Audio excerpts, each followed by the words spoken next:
Hello, and thanks for joining me today.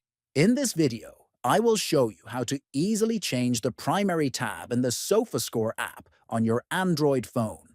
This setting lets you choose whether you want the app to open directly on Matches or Favorites when you launch it. Let's get started. First, open the SofaScore app on your Android device. Make sure you are in the Profile section by tapping the profile icon at the bottom. At the top right corner, tap the Settings icon to access app settings.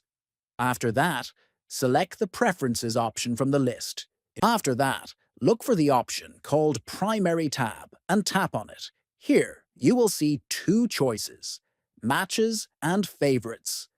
Finally, select the one you prefer, and your choice will be saved automatically. That's all you need to do to customize the primary tab in SofaScore.